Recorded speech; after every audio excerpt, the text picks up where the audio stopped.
Sit back down and shut your trap. It's time for Keeping It Sports with M3. Are you ready?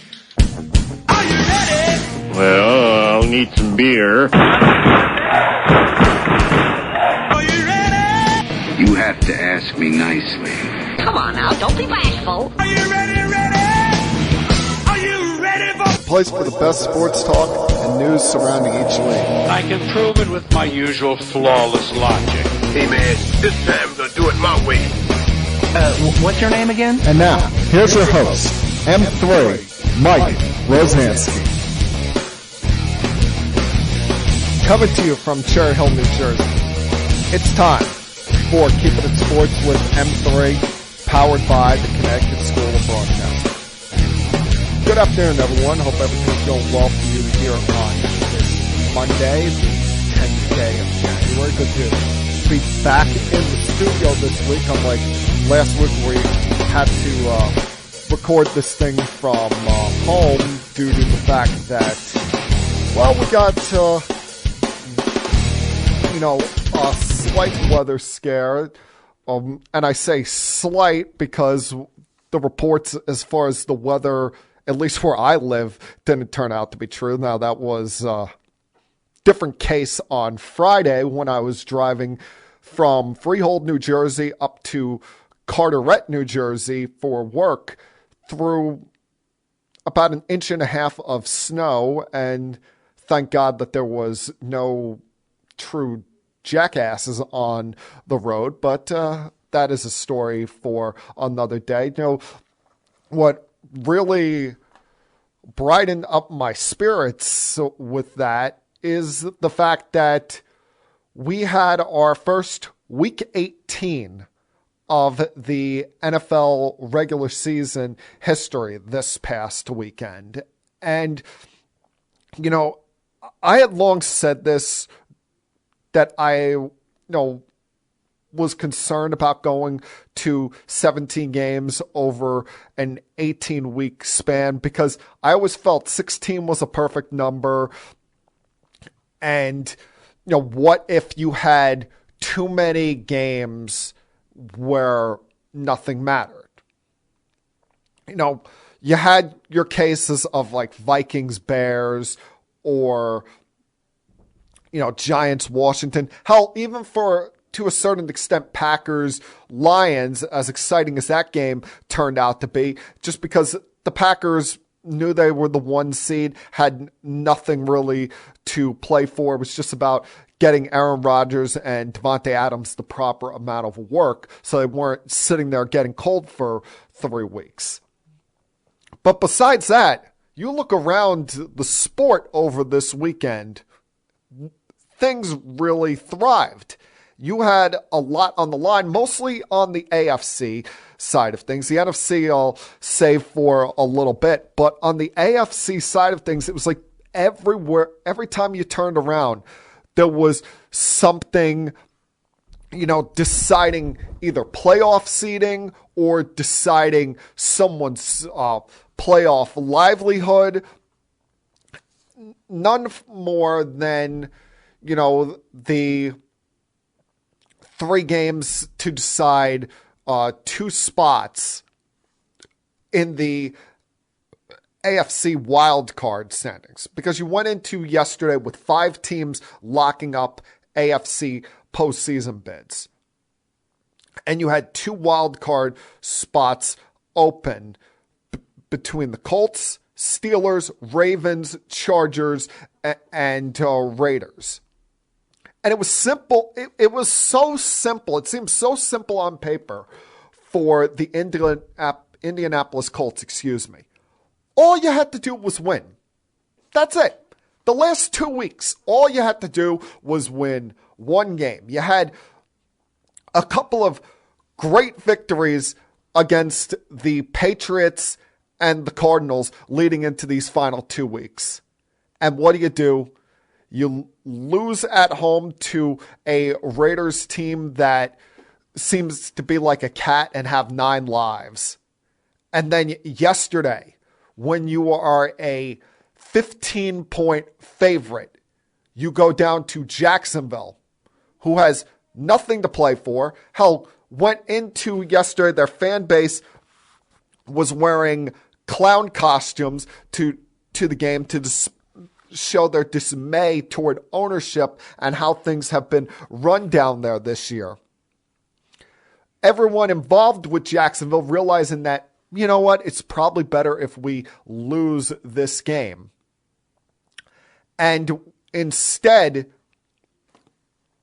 in the most unlikely of fashions, not only the Colts lose, they get their ass handed to them by the Jacksonville Jaguars. And you would have thought that the Jaguars were the team with something to play for. I mean, outside of Marvin Jones playing for, I think, a $500,000 bonus, there was no incentive for the Jaguars to win that game yesterday. The only incentive they have is making sure Trevor Lawrence gets through the season healthy and is of a positive mindset heading into his second season. And, you maybe gave him something to build off of, some confidence, especially with the way the Colts played yesterday. And, that there's a lot of blame to go around. Number one is definitely Carson Wentz with these turnovers he had in yesterday's game. The fumble in the early stages of the third quarter that set the Jaguars up for an easy field goal. But then what was even worse is when he throws an interception to Damian Wilson, because you remember 2 plays prior to that, it looked like he had thrown an interception, but the ball hit the ground first as the defender was diving to the ground. This time, he throws it right to Wilson along the sidelines and set up what would be the touchdown that the Jaguars would never look back on. And there was very few moments where you said to yourself, all right, this is where the Colts are going to get going. There was very few times where they gave you any optimism thinking that maybe there could be a comeback. And I know it was a 20-point game at the time, but the thing that sealed their fate, sealed any chance of coming back, they have first and goal late in the third quarter, heading into the fourth quarter, and are unable to convert a touchdown, including Jonathan Taylor getting stuffed at the goal line on a 4th and 1. And a lot of, the Colts, it felt like they tried to get away from what worked with them. It felt like they tried yesterday to justify the Carson Wentz contract or justify the Carson Wentz trade in giving up a first-round draft pick to the Philadelphia Eagles. Because, this year, when Jonathan Taylor dominates, the Colts win. They were 9-1 in games that he rushed for over 100 yards or more. They went 0-7 in games that he was under 100 yards. And you only give him 15 carries. And it's not like you were down by 5 touchdowns. You were down by 10 points heading into the second half. And as embarrassing as that is, that's no reason to divert away from the ground game and just start having Carson chuck the ball all over the field. And now you're sitting here with probably the most embarrassing end of regular season loss we have seen in a long time by any team trying to clinch a playoff spot. I think back with my own experience back to when the Jets were playing in the final week of the 2015-2016 season, and they had to go to Buffalo, and Ryan Fitzpatrick threw 3 interceptions in the fourth quarter. This is even worse. At least with the Bills there, you could use the Rex Ryan motivation. What was the Jaguars' motivation yesterday? Other than Marvin Jones' bonus, was really nothing. Now, You're the Colts. You're like 7 straight. Not only we missed the postseason, but 7 straight times we've lost to the Jaguars in Jacksonville, including the London game. Embarrassing. But that loss allowed for the potential of chaos. And chaos is what we got, because the Steelers needed the Jaguars to pull off that upset and get a win of their own in order to continue Big Ben's career beyond week 18. And listen, for a while there, it was very dicey. You know, the Steelers were trailing in this game heading into the fourth quarter, but Tyler Huntley continued to prove that while he's quality, he's not exactly Lamar Jackson. I mean, that interception he threw into the end zone early in the fourth quarter when he was trying to hit Mark Andrews, I think Lamar Jackson either would have tried to take off and run on the play, or got the ball out quicker, or maybe not decide to throw into triple coverage, even with it being his number one target there. But the Steelers defense, you give them a lot of credit. First off, congratulations to T.J. Watt breaking Michael Strahan's single season sack record, or tying it, excuse me. And I don't want to hear Strahan complain about saying that he had 17 weeks to do it while I did it in 16. Michael, let's not forget, you got that record because Brett Favre laid down and took one for you. Okay? So, calm down. But, their defense kept giving Ben chance after chance, and finally he was able to capitalize on a day where they did not get much from Najee Harris. They just, every time you were ready to count them out on 3rd and longs or 4th and longs, they were able to convert, including in the overtime, to set up Boswell for the game-winning field goal that would put them in an interesting spot, a spot that was talked about all week long, where not only the Steelers needed to win, but they needed some help in the process, not just with the Colts loss, but they needed an outcome, a true decisive outcome in the Sunday Night Football matchup between the Raiders and the Chargers. It could not finish in a tie. And every time there was a lead change in this game, you're saying to yourself, this game is going to end up as a tie. Whether it was the 10-0 early lead by Oakland and the Chargers rushed back to take a 4-point lead heading toward the end of the half, or Oakland coming down to scoring a touchdown to take a 3-point lead heading into halftime. Every time the game was within 4 or 3 points either way, you're like, oh, this is going to overtime. You had Steeler fans sitting on their hands, getting nervous as all hell. And, if you're a Charger fan today, of course, the biggest goat of all of this is not your quarterback. It's not any of your skill position players. Hell, I wouldn't even consider it your defense, because your defense did have its moments late in the game that allowed you to come back from 15 points with 8 minutes to go in the fourth. It's your head coach, Brandon Staley, who, let's face it, he was thrown bouquets, thrown roses all year long for his aggressive mindset. But at the end of the day, he was too aggressive. He thought too much by the numbers, and rather than thinking with situations.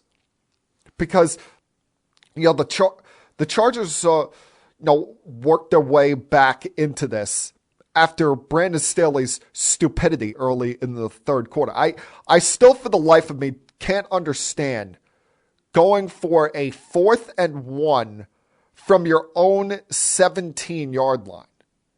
Because, the Raiders knew that you're going to run the football there on a 4th and 1. So they've got all their big boys stacked up there on the line of scrimmage. That's why no one should be surprised that Pylon stuffed Eckler in the backfield. I mean, the fact that you would not even try to do something, if you're going to do something that's stupid, you want to try to do something creative like, I don't know, a rollout with your quarterback and have him run. It's not like you have some slow old man. You've got one of the best young talents in the sport. And that set them back. The Raiders would capitalize with a field goal there. But then your team works its way all the way back into this game, forces overtime with 2 back-to-back drives. First, the 86-yard touchdown drive capped off with the throw to the back of the end zone to Palmer. And then on the final play of regulation, when Herbert is converting 4th downs left and right, he hits Mike Williams in the middle of the end zone to force overtime. These teams are trading field goals in the overtime session. It seemed like the Raiders at one point were willing to settle for the tie. Their players are even telling the Charger players on the field after the game, hey, we were going to take a knee and just settle for a tie, knowing that we had a postseason spot locked up with that. And instead, Brandon Staley calls a timeout on 4th and 1 because he wanted to make sure his best run-stopping team was on the field. When if you paid attention to how that drive was going, the Raiders, albeit outside of one throw toward the sidelines, were not trying to get big chunks down the field. They were just trying to be as safe with the football as possible. And hell, after the 2-minute warning of overtime, they did nothing but run the football up the middle. They were not trying to score on that drive. But once you called the timeout with 38 seconds to go, Rich Pisacci, Derek Carr, they're like, all right, you don't want to settle for overtime. We were going to let you walk into the postseason with us, but to hell with it. We're going to win this game and send your ass home. And now you're left with, 2 morons on the day. One being the Colts and not being able to handle the what was 2-14 Jacksonville Jaguars, and the other being Brandon Staley, who can now spend the next 8 months going over his analytics and wondering, where did I go wrong? All right, a lot more playoff stuff to get to next, including some of the playoff matchups. I'll give you some thoughts on some off-the-field things, including the Antonio Brown saga continuing and a potential holdout of the Super Bowl, plus some thoughts on Kyrie, Irving, and Klay Thompson a little bit later on. So a lot to get to this week. Glad you could listen to the podcast or watch it, whatever you may be doing. And, just sit back, relax, put your feet up if you feel like it, and continue keeping it sports with M3. I'll be back.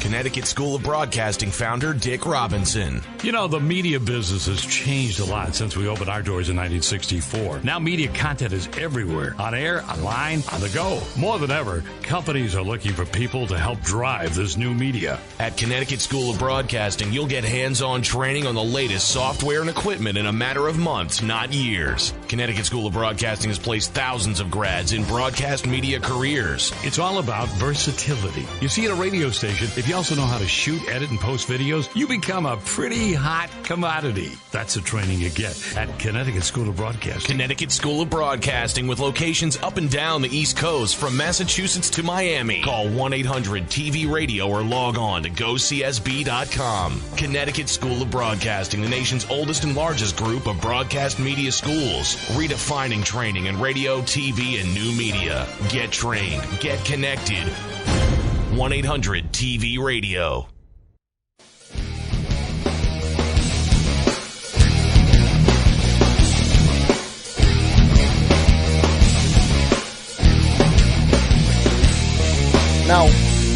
outside of the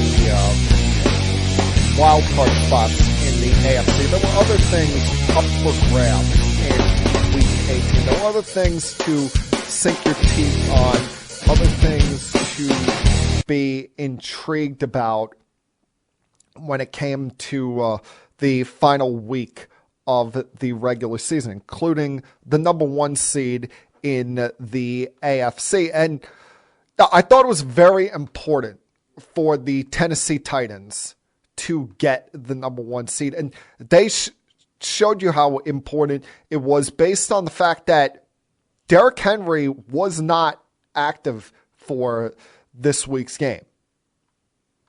Clearly, he's not ready. Clearly, he's still working his way back from the surgery about 2 months ago. And they wanted to give him more time.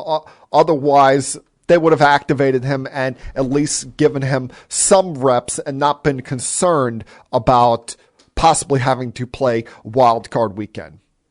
But by winning yesterday against the Texans, it provided them, A, more time for Henry to recuperate, B, more time for Julio Jones to be at full speed, who, let's face it, he has been a non-factor for the most part due to his hamstring issues this year. And if they are in a position where they have to play the Kansas City Chiefs at some point this postseason, it will come in their building rather than having to travel to Arrowhead. And, the Chiefs put the pressure on them on Saturday night by coming back and beating the Broncos. Broncos who were very much game.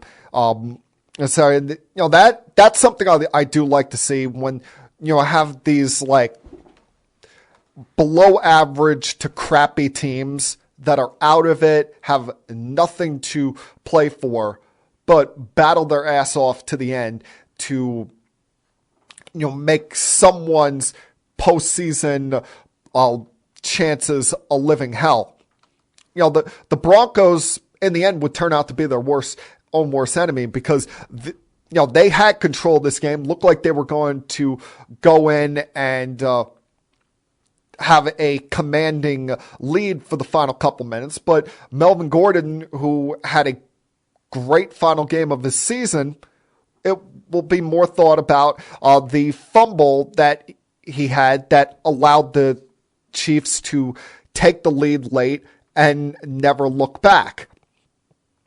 And, the Chiefs were really the only chance to upseed the Titans when it came to the 1 seed. The Bengals, you saw that their mindset was, they needed not just a Chiefs loss, but also a Titans loss along with a win. And once, even before the Chiefs played on Saturday, they let it be known, we're not playing Joe Burrow. We're going to limit Jamar Chase's snaps.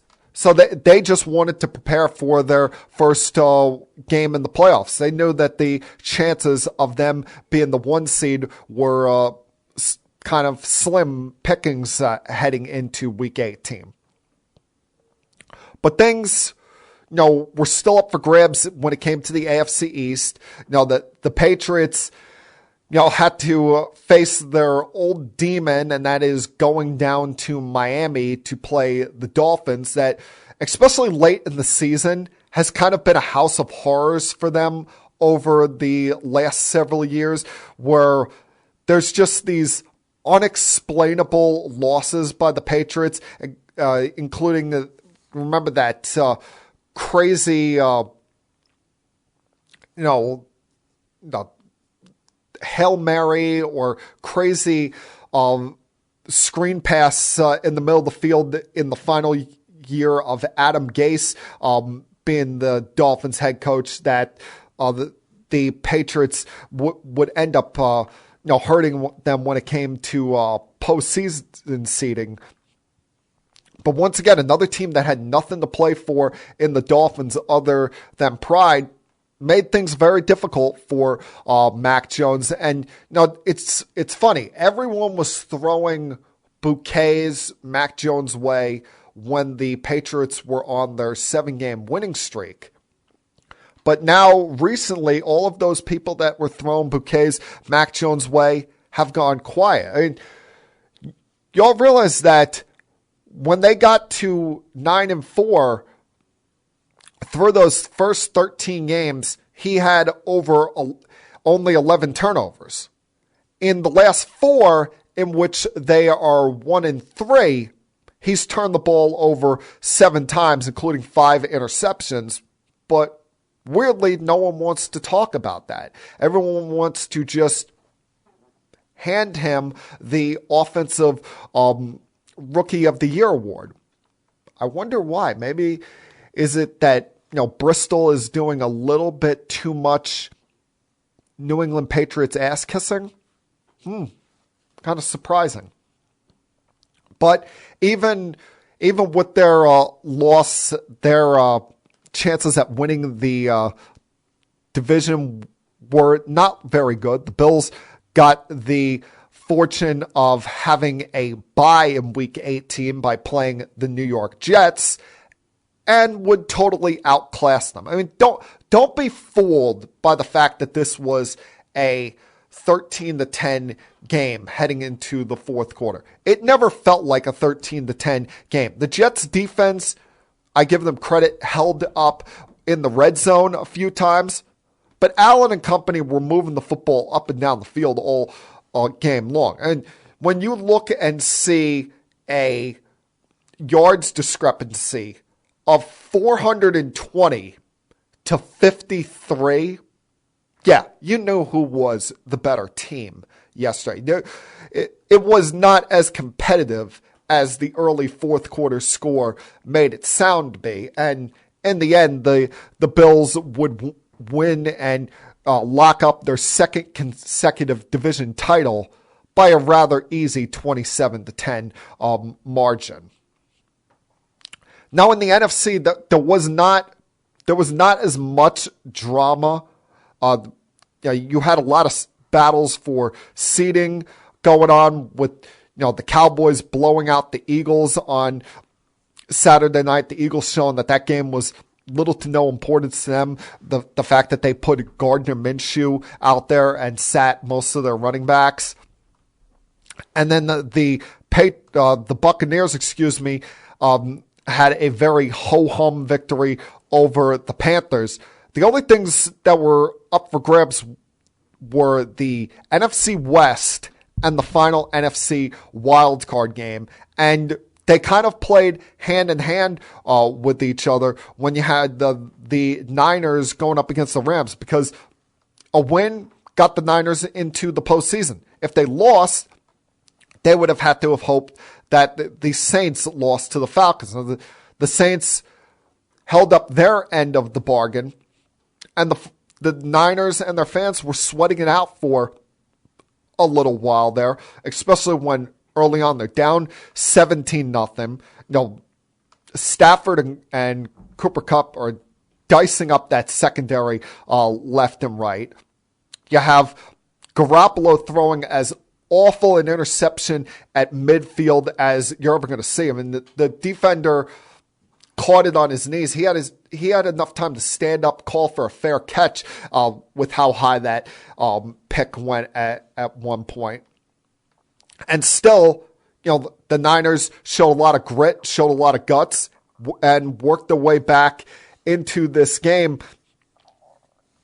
A lot of it with Jimmy Garoppolo making decisive and clutch throws down the stretch to force overtime and eventually come away with the victory. I'm not going to make too much of Matthew Stafford's interceptions yesterday because of the fact that, they pretty much knew in the overtime that they had the division locked up, and they're looking up at the scoreboard and watching the Cardinals lose to the Seahawks at home.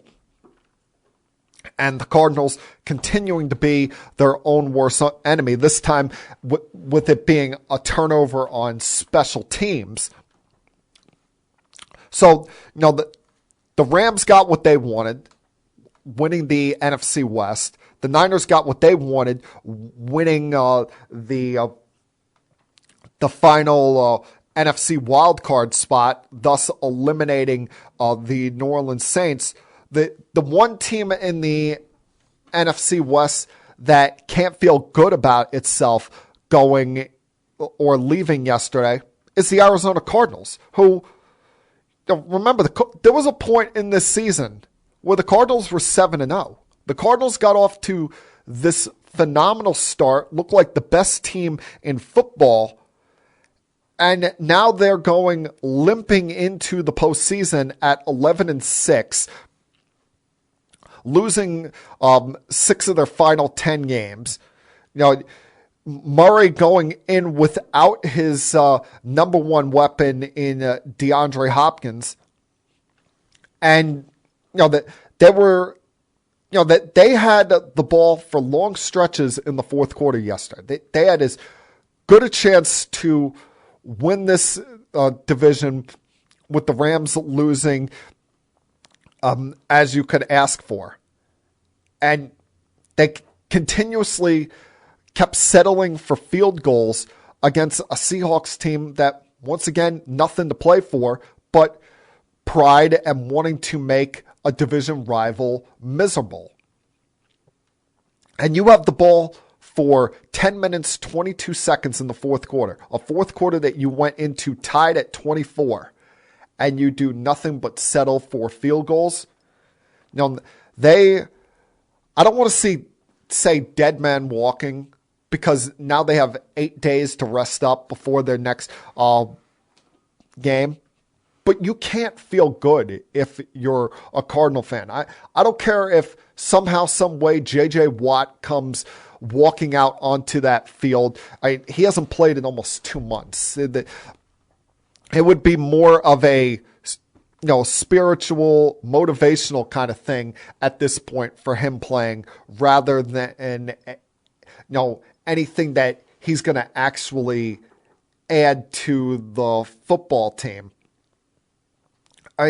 The Cardinals, to me, of the 14 teams going into this postseason and 12 that are going to be playing next weekend, are the team that I feel the worst about going into wild card weekend, with injuries that they have, especially losing Hopkins, and the fact that they've the way they finished off the season. They had, 2.5, 3 game lead on the Rams this time a month ago, and completely choked that away. Now, these matchups coming up on wild card weekend, a lot of intrigue, a lot of interest with these. You start off with Saturday. You have arguably the best young quarterback in these playoffs, not counting Patrick Mahomes, in Joe Burrow, who's been having historic performance after historic performance in recent weeks. Going up against an Oakland Raiders team that, let's face it, all of us, let's raise our hands out there and in agreement that we all wrote this team off. They fired their head coach after 5 weeks because of a lot of off-the-field issues and embarrassments. They lose their number one draft pick from 2 years ago because of a DUI, and now he's likely going to jail and never going to play again. They lose multiple players in their secondary because of DUIs. And still, this team finds a way to roll off 10 victories this year and get into the postseason. Then in the nightcap, you have the game that, God honest, makes me 100% sick to my stomach that I have to sit there on Saturday night and watch this. That I have to put myself through this.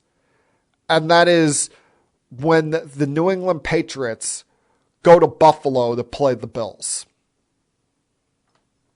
Here I thought going into yesterday, like, all right, they're both in the playoffs. Hopefully they'll face two separate teams. I'll have two things to root against on Wild Card weekend.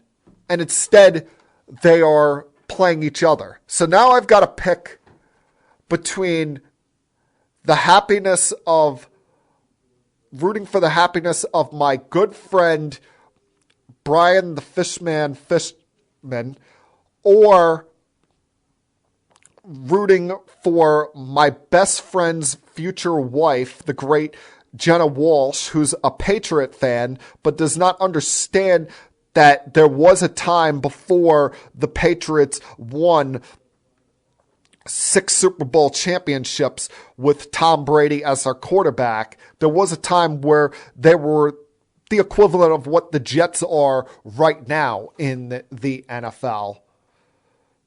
So either way, I'm going to be leaving Saturday night absolutely sick to my stomach and rooting for whoever they play in the divisional round to knock their ass out.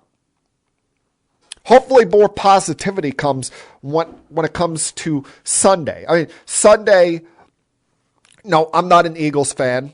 You know, the city of brotherly love, I can't say I'm exactly a favorite person of, considering all of their teams at one given time.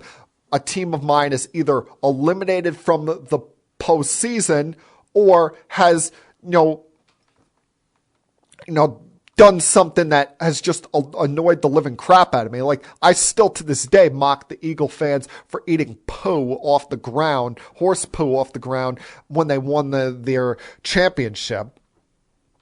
And have mocked the Flyer fans that I know whenever the Devils go and beat them up.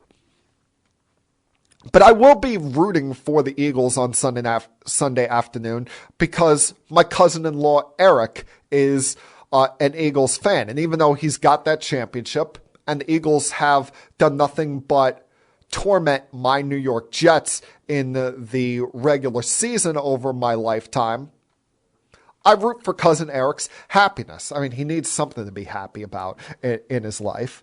But I hate to inform you, Cousin Eric, your postseason, journey is going to be very short-lived because I do not expect this to be any sort of competitive game at all when you go down to Tampa play the Buccaneers. You're playing one of the best run defenses in the league, and you're playing a defensive line that has arguably the 3 best run stoppers in the sport, especially Vita Vea, who just got a big $73 million contract extension over the weekend. And he's itching to justify that new deal.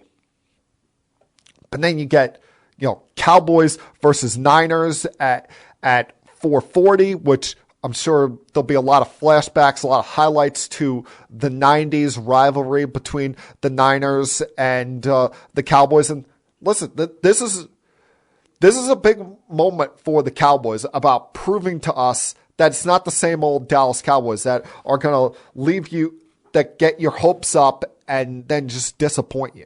They have to win this game. And they're not just going up against some pushover. They're not just going up against some team that's lucky to be in the playoffs.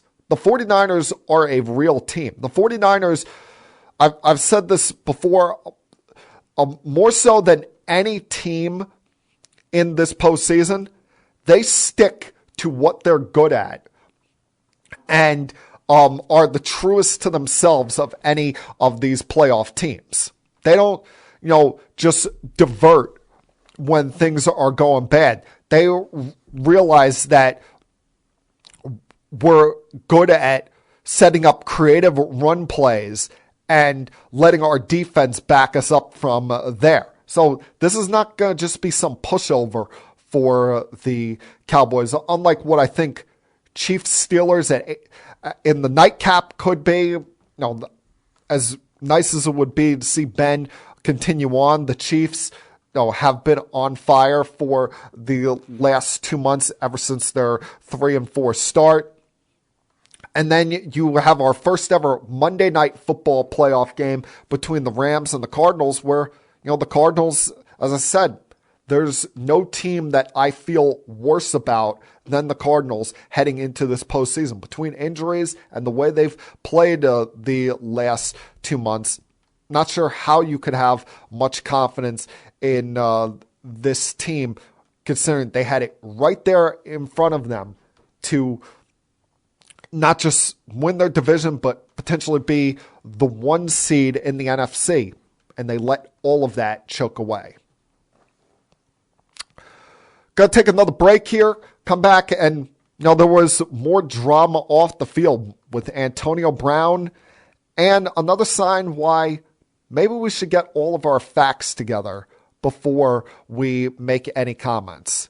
Continue keeping it sports with M3. I'll be back.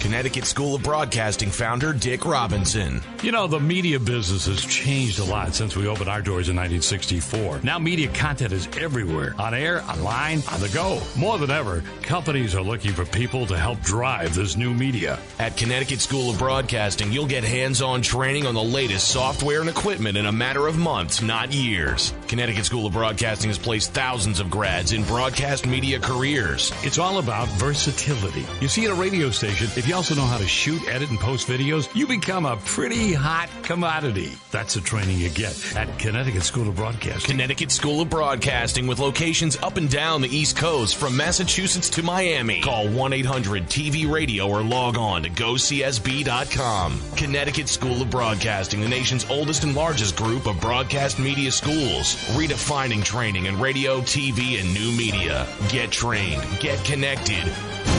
1-800-TV-RADIO.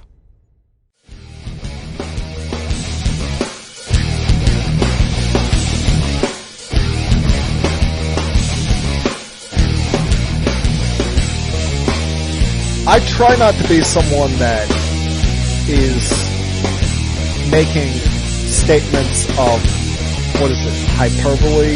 No.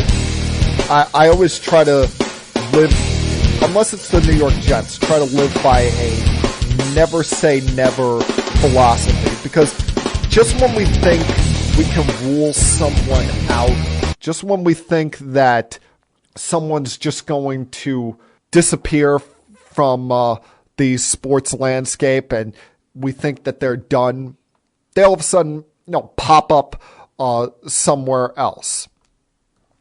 Or, make a comeback. Like, for 5 years, I've been saying that the Yankees would be better off if they got rid of Brett Gardner. And every offseason, they continue to bring him back on some ridiculous, outrageous contract that he proves that he really does not deserve. And I'm sure we'll find out after his playing career that in some way he's an adopted child of Brian Cashman. But last week I said, I didn't want to completely rule out the fact or the idea of Antonio Brown making a comeback in the NFL, because we've seen desperate teams do a lot of desperate things. And while maybe he wouldn't make a comeback this season on a team, because he's claiming that he's so injured and needed some kind of surgery, that somewhere along the line we would see potentially AB suit up for another team. Well, he's quickly by the day showing that I might have to retract from that thought. I might have to pull back on the thought of him ever playing in the league again, because the Buccaneers were his lifeline. He had worn out his welcome with the Steelers. Hell, he wore out his welcome with the Raiders before even playing a game. He wore out his welcome due to off-the-field issues with the Patriots after one game. And even after having to serve an 8-game suspension, the Buccaneers brought him in last year. He was on his best behavior for the most part and helped them win a Super Bowl.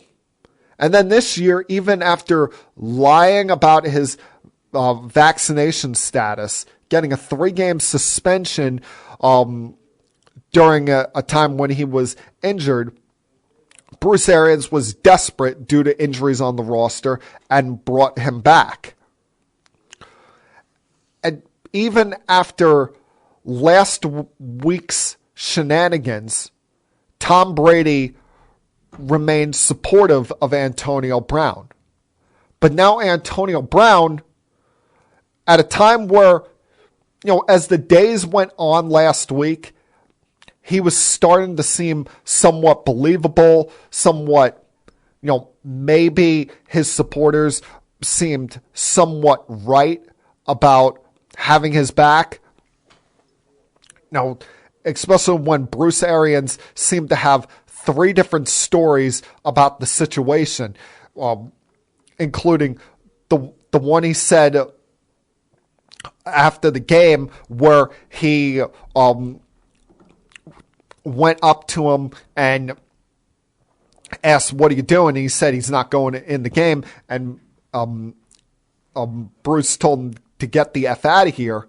And then by Thursday, he's talking about how, we had discussed the injuries and it was only just now in the game that he was complaining about them. Bruce, seemingly every day had a different story to it. Then came Antonio Brown going full nuclear. All last week, it seemed like every time you turned around, Antonio Brown was popping up at some, sports or entertainment event. He was at the Nets versus the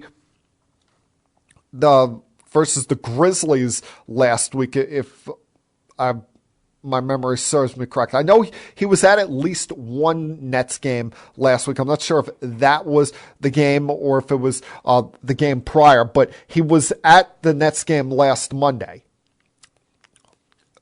And then he started to pop up on, people's social media accounts, pop up on podcasts, including a podcast called the Full Send podcast, where there was one person left in the sports world that had any support for Antonio Brown, and that being Tom Brady. And Antonio Brown turns his back on him with some of the comments he made, saying, quote, "If Tom's my boy, why am I playing for an earnest salary? You my boy, though, right? Gronk is his boy, right? How much did he get paid? So why is AB on a prove-it deal? Who's better than me over there? Let's be real," end quote. You're playing on a prove-it deal because you wore out your welcome in 3 previous locations, including one of the best-run organizations in the sport in the Pittsburgh Steelers, and the New England Patriots, who have been the model of consistency for the last 20 years, have the greatest coach in the history of the sport, and had that same quarterback as your teammate, and he begged for you to be brought in, and you wore out your welcome after one game. You've proven that you can't be trusted. Hell, with the Raiders, all you had to do was play nice until the first Tuesday of the league year, and you would get your full salary, and you couldn't even do that. That's why you were on prove-it deals each of the last 2 years with the Buccaneers. Bruce Arians said to begin with that you were on a one strike and you're out call. And the only reason he changed course on that is because they had injuries to Leonard Fournette, Chris Godwin, and you had Mike Evans not playing at full strength. And you're going to complain about being on a prove-it deal when Tom was going out of his way the previous week to try and make sure you reached those contract escalators. No, he targeted you 15 times against the Panthers.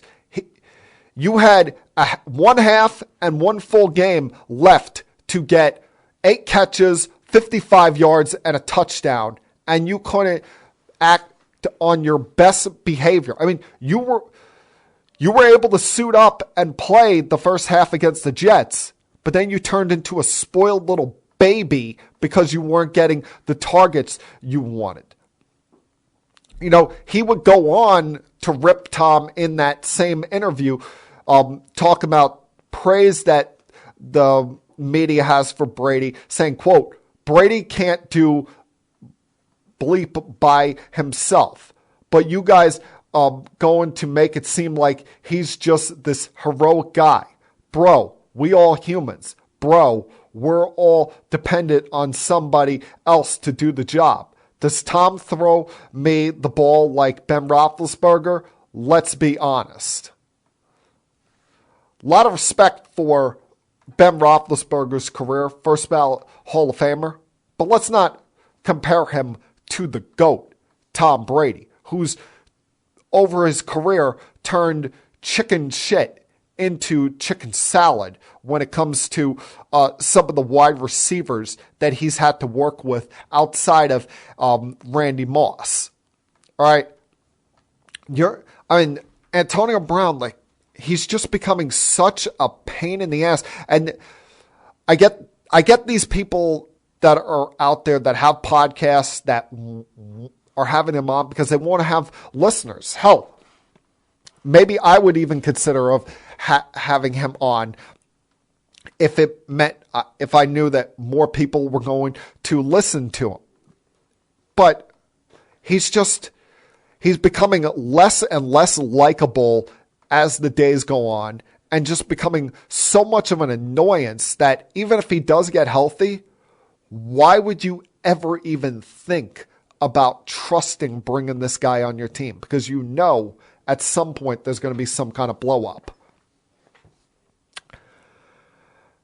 Now, there's a lot of times that we have to watch the things we say. We can't make definitive statements or definitive comments without getting the full facts, without making sure we have done all of our research or got all of our sources locked down before we make certain comments. That's why I'm very surprised by the comments made by ex-NFL quarterback Boomer Esiason, who you can hear weekdays on WFN radio in New York City, co-hosts a sports radio show with Greg Giannotti called Boomer and Gio. He made some comments late last week saying that Aaron Rodgers was, if the Packers were to make it to the Super Bowl, was going to boycott the Super Bowl over the COVID protocols that are in place, saying, quote, that he got a text message from someone in Aaron Rodgers' direct circle where he would threaten to boycott the Super Bowl over the NFL's testing of asymptomatic and unvaccinated players. Quote, the Rodgers saga continues to get crazier and crazier. I've been told by multiple people in Aaron's direct circle that if the Packers make the Super Bowl, he will use the week leading up to the Super Bowl to prove a major point. He will threaten the NFL by saying he won't play in the big game or next season if they don't eliminate some of the COVID-related rules. One big one that upsets him the most is testing of non-symptomatic players. He's told Jordan Love to be ready. Like you said, he's got to make it first, but Super Bowl week will be set on fire and send Roger Goodell into a frenzy navigating the situation, end quote.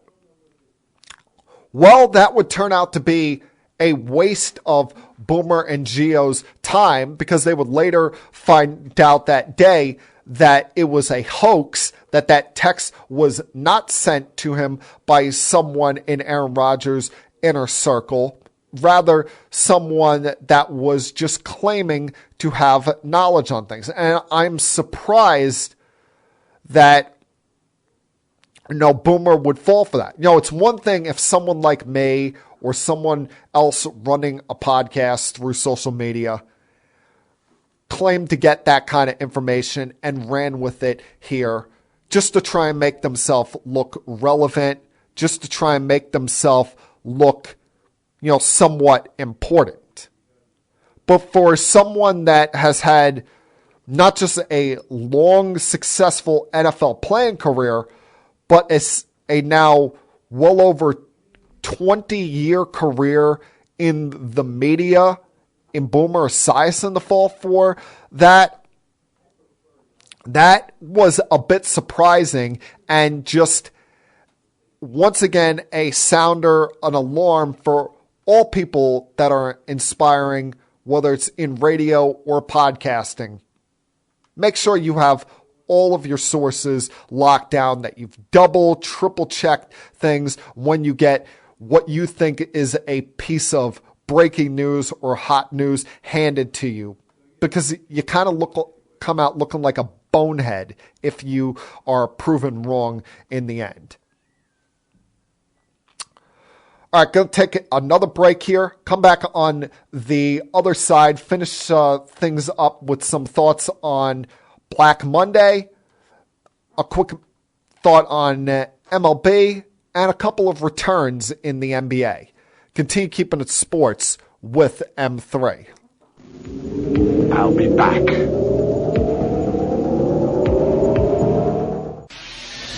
Connecticut School of Broadcasting founder Dick Robinson. The media business has changed a lot since we opened our doors in 1964. Now media content is everywhere. On air, online, on the go. More than ever, companies are looking for people to help drive this new media. At Connecticut School of Broadcasting, you'll get hands-on training on the latest software and equipment in a matter of months, not years. Connecticut School of Broadcasting has placed thousands of grads in broadcast media careers. It's all about versatility. You see, at a radio station, if you also know how to shoot, edit, and post videos, you become a pretty hot commodity. That's the training you get at Connecticut School of Broadcasting. Connecticut School of Broadcasting, with locations up and down the East Coast from Massachusetts to Miami. Call 1-800-TV-RADIO or log on to GoCSB.com. Connecticut School of Broadcasting, the nation's oldest and largest group of broadcast media schools, redefining training in radio, TV, and new media. Get trained. Get connected.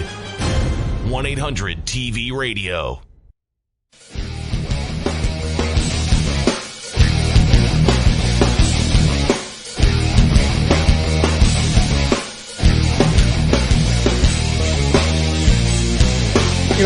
Now that we've entered 2022, anytime, Major League Baseball would like to join the rest of us in this year, they're more than welcome to do so. I'm glad that baseball's in this lockout, because I do think that there are things that the players need to fight back on when it comes to the collective bargaining agreement. And while they're not going to get everything they want done in this next CBA, I do hope that they don't come out as looking as weak and as much beaten down as they did after the last CBA. But, it's actually good that we haven't heard much from them, because they embarrassed themselves heading into the 2021 season or 2020 season, when we were in the early stages of this pandemic, and they were trying to figure out how to get the season starting. It was a hissing fight with press releases every day. And I figured, so far so good. Baseball's handling things the right way. But then last week comes about, and MLB did something that I thought was rather embarrassing, making themselves look pretty small. When, if many of you don't know, Major League Baseball, just like all of these sports leagues, owns their own network, the MLB network, which has been a favorite of mine since it started in 2009. And since then, they've had a lot of insiders on there that you see commonly across different platforms on whether it's on Fox, whether it's TBS, the likes of SI's Tom Verducci, John Heyman, another one being Ken Rosenthal of both Fox and The Athletic. Well, last week, MLB Network decided to fire Ken Rosenthal. And the way they put it is they decided not to renew his contract, but let's face it, they fired him.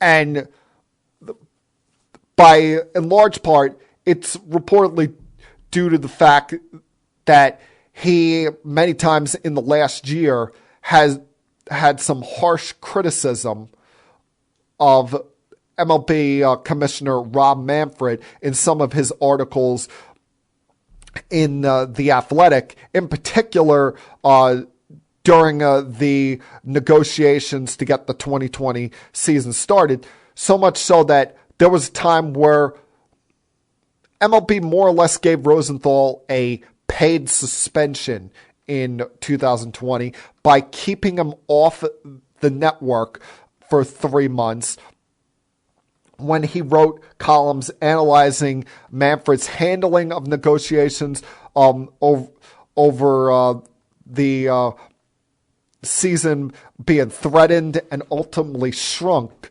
by the 2019 pandemic. This is just an excerpt of what he wrote in an article entitled "Manfred Must Strike a Deal with the Players or Ruin His Legacy," that he published on June 16th, 2020. Manfred and the owners, supposed stew of the game, are turning the national pastime into a national punchline, effectively threatening to take their ball and go home while the country struggles with medical, economical, and societal concerns. Baseball is a business, we all know that. But it is a business that former Commissioner Bud Selig describes as social institution with social responsibilities, a business that holds an antitrust exception and distinguishing it from every other professional sports league, such as a business should hold itself to a higher standard. But in these talks, if you even call them that, Manfred and the owners keep sinking lower and lower. Unless making dead-on arrival proposals, tone-deaf public remarks, and other assorted blunders is your idea of negotiating savvy, end quote. And let's face it, while I was dead honest at the time, the players didn't handle things well either. You kept having players saying, "Oh, I don't want to take a pay cut," even though you weren't getting a pay cut, you weren't getting paid because there weren't games being played. The owners kept making themselves look smaller and smaller, essentially trying to cry poverty, saying we can't afford to play this many games without fans in the stands. Meanwhile, they're striking new playoff TV deals with TBS and their other partners all over the place, continuing to look like hypocrites. For them to take out, a top reporter just for speaking his mind, speaking his opinion, really makes them look small. And, while Ken could have came out, bashed them, ripped them to the nth degree, he's handled this a very classy way with his tweet after this was announced saying, quote, "Can confirm MLB Network has decided not to bring me back. I'm grateful for the more than 12 years I spent there and my enduring friendships with on-air personalities, producers, and staff. I've always strove to maintain my journalistic integrity, and my work reflects that. So, I look forward to seeing him still on Fox, reading what he has to say in The Athletic. But an awful job by MLB Network letting this guy go. He was truly one of your best insiders, and Rob Manfred really looks petty and small by doing this. Now, today was Black Monday in the NFL, and you had 4 head coach casualties, 3 of whom I kind of saw coming. The Broncos firing Vic Fangio, who I guess, he was not hired by this general manager regime and wanted to start anew. Then both within minutes this morning, the Bears and the Vikings fired their head coach and general managers, with the Bears firing Matt Nagy and Ryan Pace, followed by the Vikings firing head coach Mike Zimmer and Rick Spielman. And, in the case of the Bears, you had 2 chances to develop a franchise quarterback in Mitch Trubisky, and then this year when you were to trade up in the draft and draft Justin Fields, and you kept playing Andy Dalton when Justin Fields was healthy and ready to go. And, you were tying... You really thought you were a playoff contending team this year? The best course of action was developing this kid and getting that rookie jitters out of the way, so that next year, when you were hopeful of having a better chance at being a playoff team, that he could hit the ground running. But you kept stop going with this kid because for some reason you had an attachment to Andy Dalton. And then in the case of the Vikings, listen, Mike Zimmer, I thought did a good job when it came to the coaching the Vikings in his 8 years there. But I thought they had kind of hit the wall based on how far he could take them. I think they had reached the level he could get to, and now that they missed the postseason this year, it was the perfect time to make the change and maybe change offensive philosophies there. The one that caught me by surprise is the firing of Brian Flores. Miami, what the hell are you doing? This is a guy that steadily each year got this team progressively better. Now, I know they got off to an awful start in this season, but they won then 7 games in a row, got themselves back into playoff contention following a 7-game losing streak.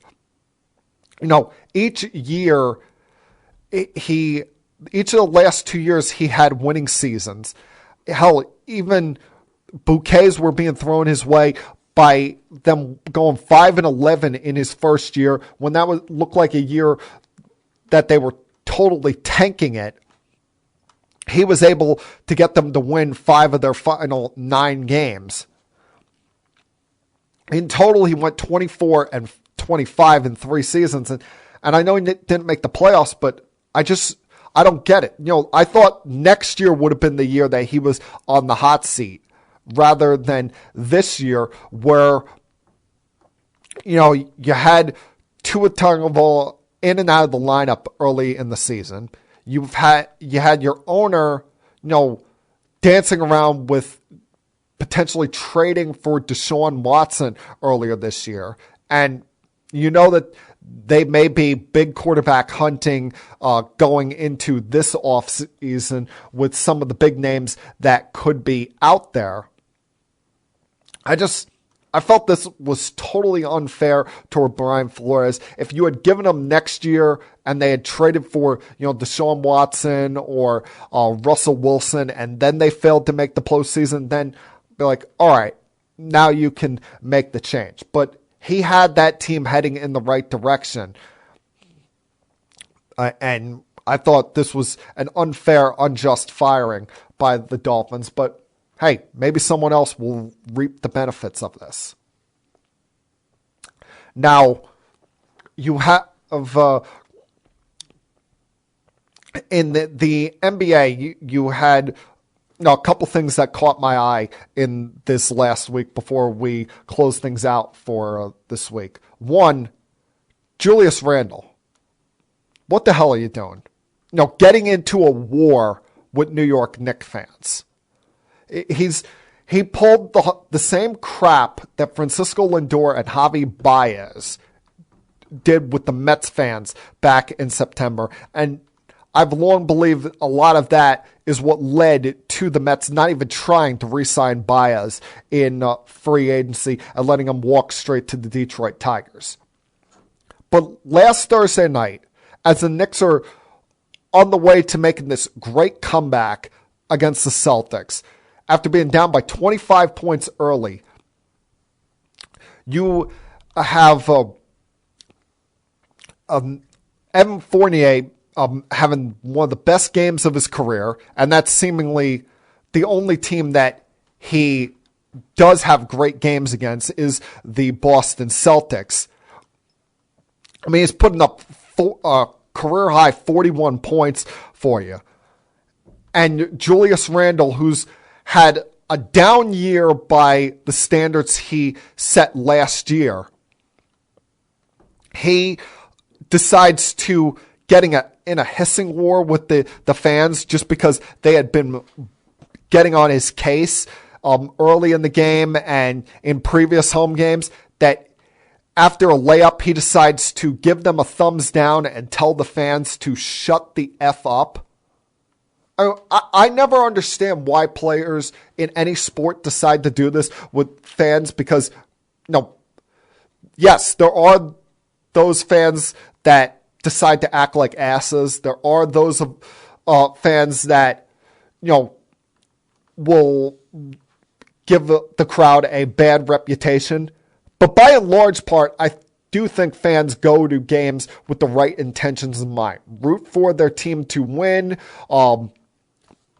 and boo when their team is failing to live up to expectations, but never, make things personal. You have those occasional jerks that curse off players and make things personal, but by and large part, most fans are doing the right thing.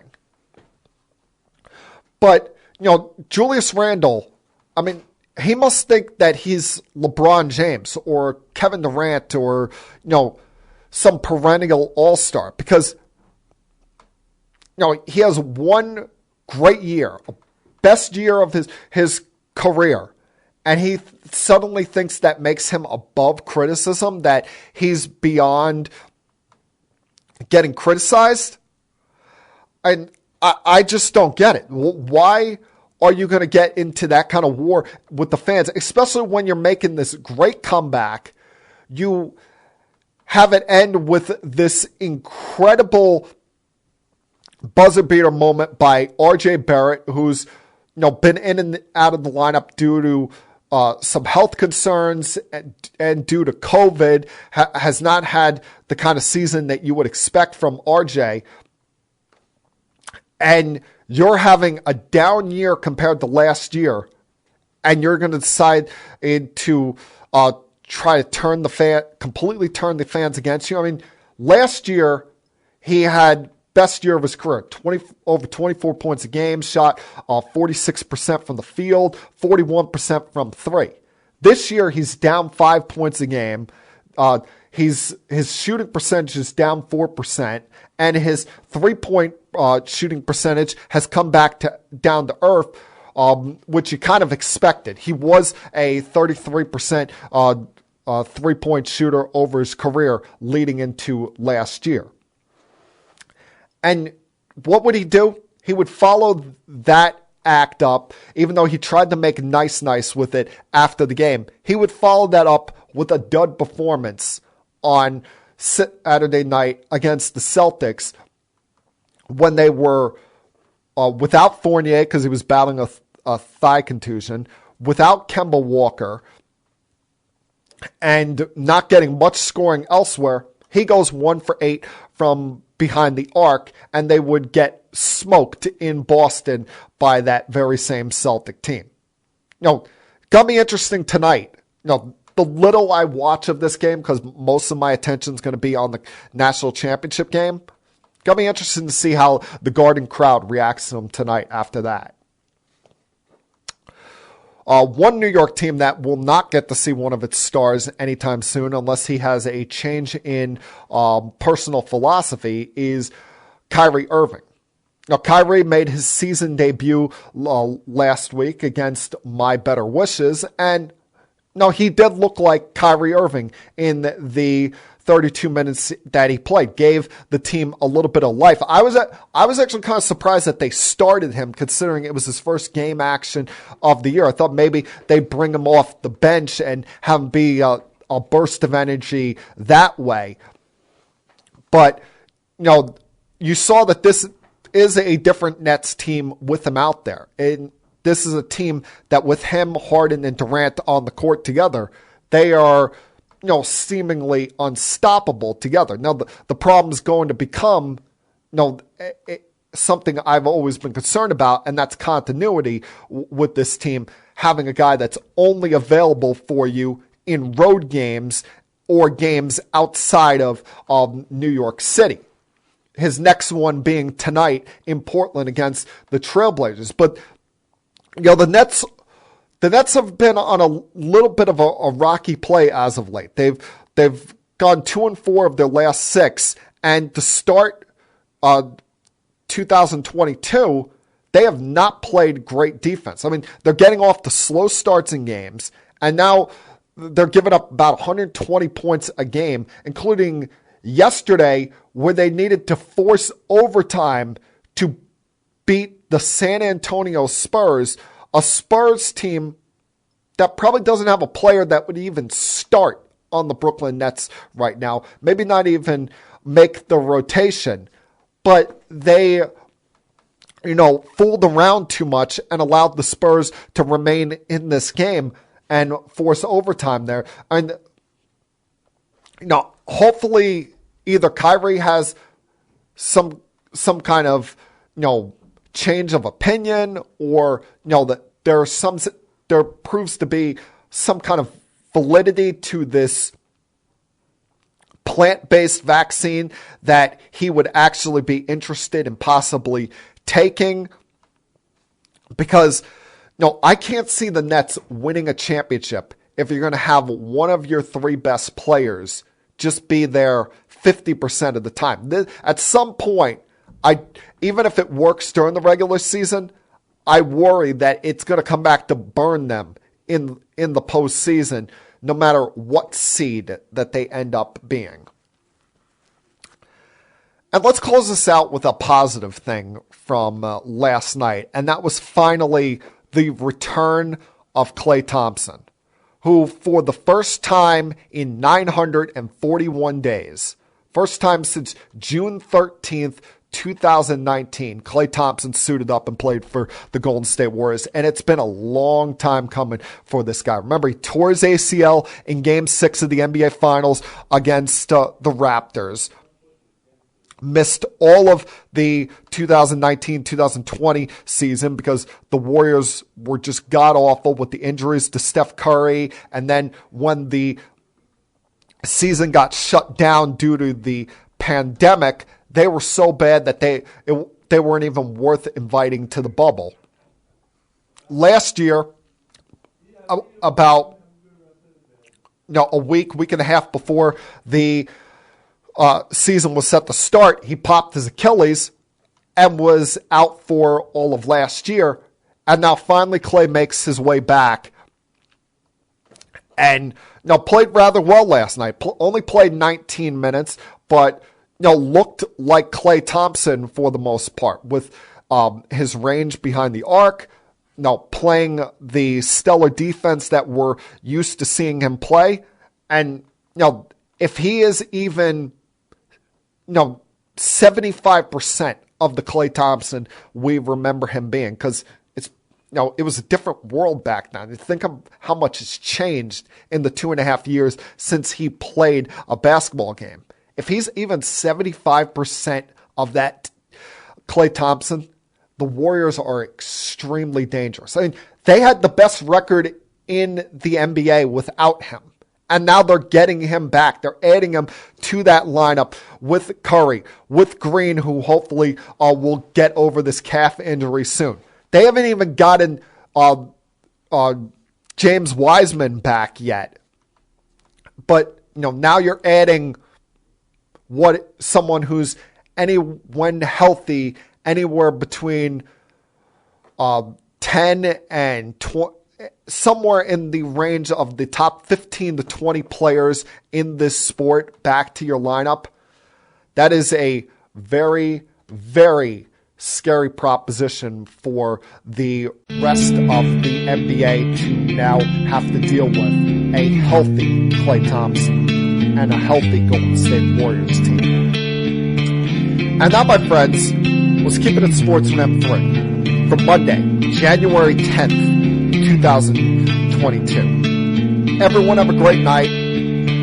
Please stay safe. Please stay healthy in whatever you're doing this week. And I'll talk to you guys again, same time next Monday. Until then, peace.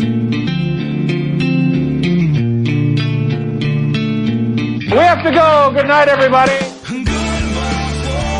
I have had enough of you! Thank you for all the fun. Thank you. Hey, shut up, will ya?